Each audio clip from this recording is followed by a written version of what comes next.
Hello friends, now let us take up the second concept in this chapter, the 14.2, the properties of a wrapper classes. Already in the previous topic I explained that. Now we list out all the properties once again. For this it is like a revision. Actually wrapper classes are meant for transforming a primitive value into the corresponding object. That means they wrap the primitive as an object. These are used for wrapping and unwrapping. For all 80 primitive types, the corresponding wrapper classes are created, which are mainly used in Java collections, which are Java ready-made data structures. These all ready-made data structures like array list, stack, linked list, etc., they can hold the reference of an object. They cannot deal with the primitives directly. If you take an array, array can deal with the primitives. At the same time, array can deal with objects also, a string array. So in case of string array, an array is not holding string directly.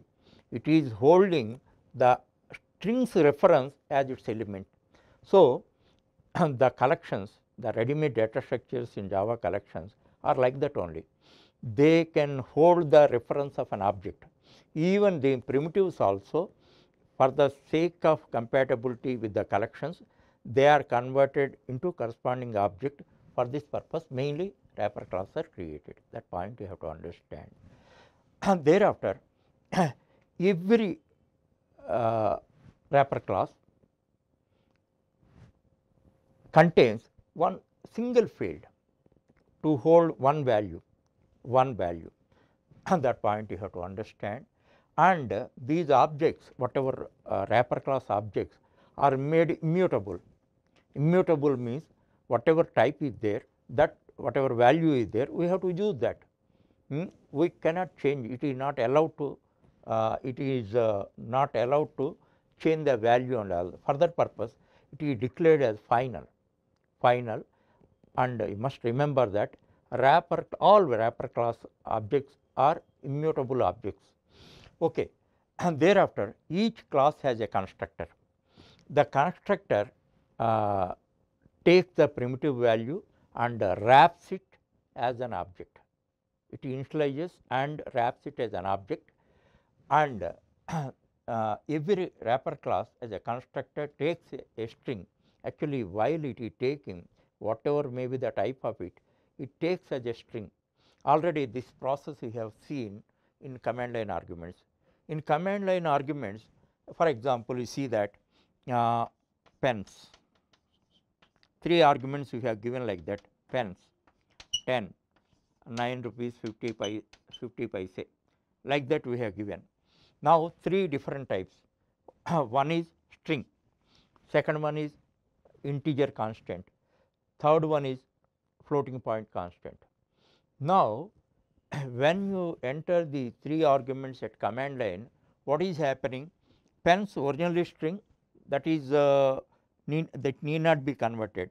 Then 10 also is converted as a string, and this also is converted as a string. In the same manner, once their primitive value is given to a constructor, it is transformed as a string, and the wrapper class, each wrapper class provides provides unwrapping parsing methods also. By parsing method, actually we have used it in command line arguments. By parsing, what happens in this state is wrapped like that. Then by using parsing method, then it unwraps and original value is delivered. So for the sake of this convenience, to overcome the limitation of collections, mainly wrapper classes are created. That point you have to understand. Okay. Thereafter, every wrapper class constructor takes a string, and parsing method converts that I already explained to you. Now actually every wrapper class provides a method to extract the value in the wrapped object. That one you can see that it is like that: int a, int a and integer b, new integer a. If you make it, what is happening because of that? This is the constructor. This constructor converts this one 123 as like this. Actually, it is converted as a string. However, it is wrapped like that.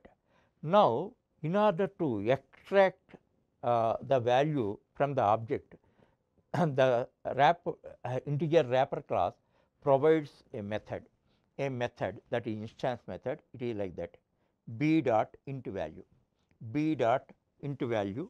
Now we see, then as a result of that 123 is extracted and which is stored in here.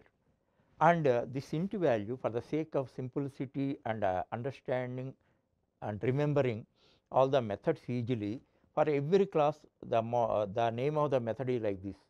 Suppose for byte value, for short value, for long value, float value. So, once you study one wrapper class, almost all, more or less all elements are alike. You can easily remember easily remember.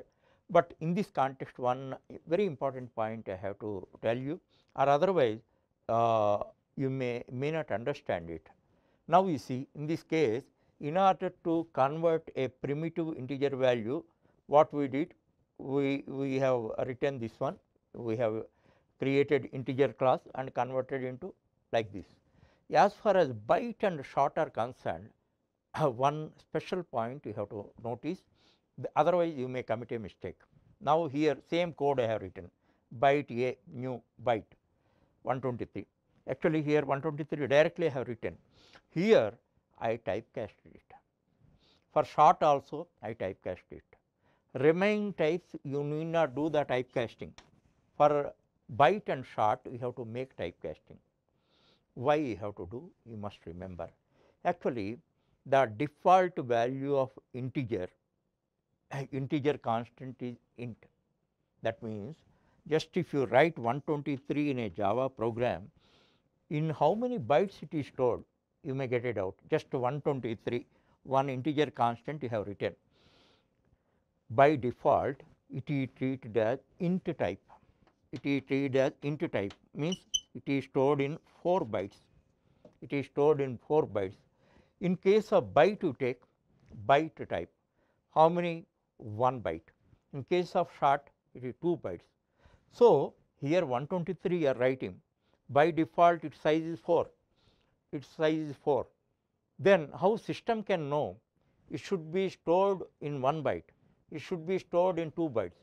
Then you must make the typecasting. This specially you have to note down, and if you miss that, somewhere you may commit a mistake. As far as byte and short are concerned, the typecasting is a must. In case of integer, I didn't do that. That point you remember. And so these methods and all that for extracting the value from the object, int value, byte value, short value, long value, float value, float value, double value, like instance methods we use. That is why one class if you study, the names are similar for all the classes. Thereafter, this is a somewhat cumbersome process actually for converting, wrapping, unwrapping and all that is a overhead in programming. That is why in order to make Java programming simple, in 5.0 version, Java developers introduced one mechanism called boxing, auto boxing and unboxing.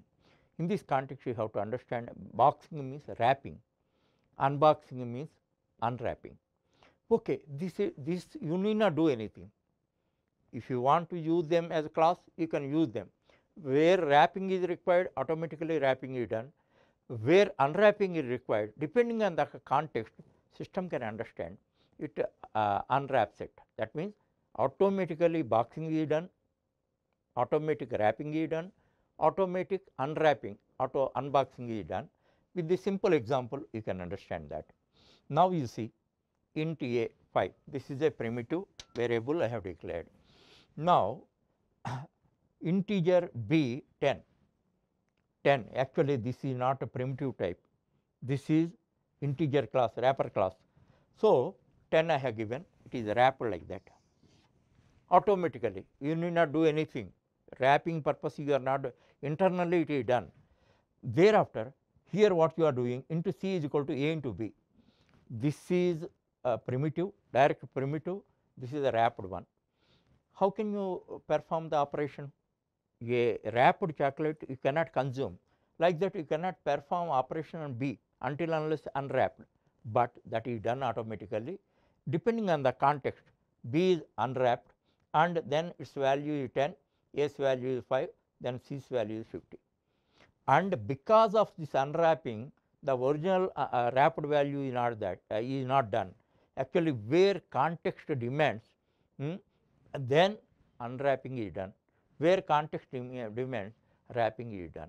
This process is called auto boxing and unboxing, which we discuss in the forthcoming topics of this chapter.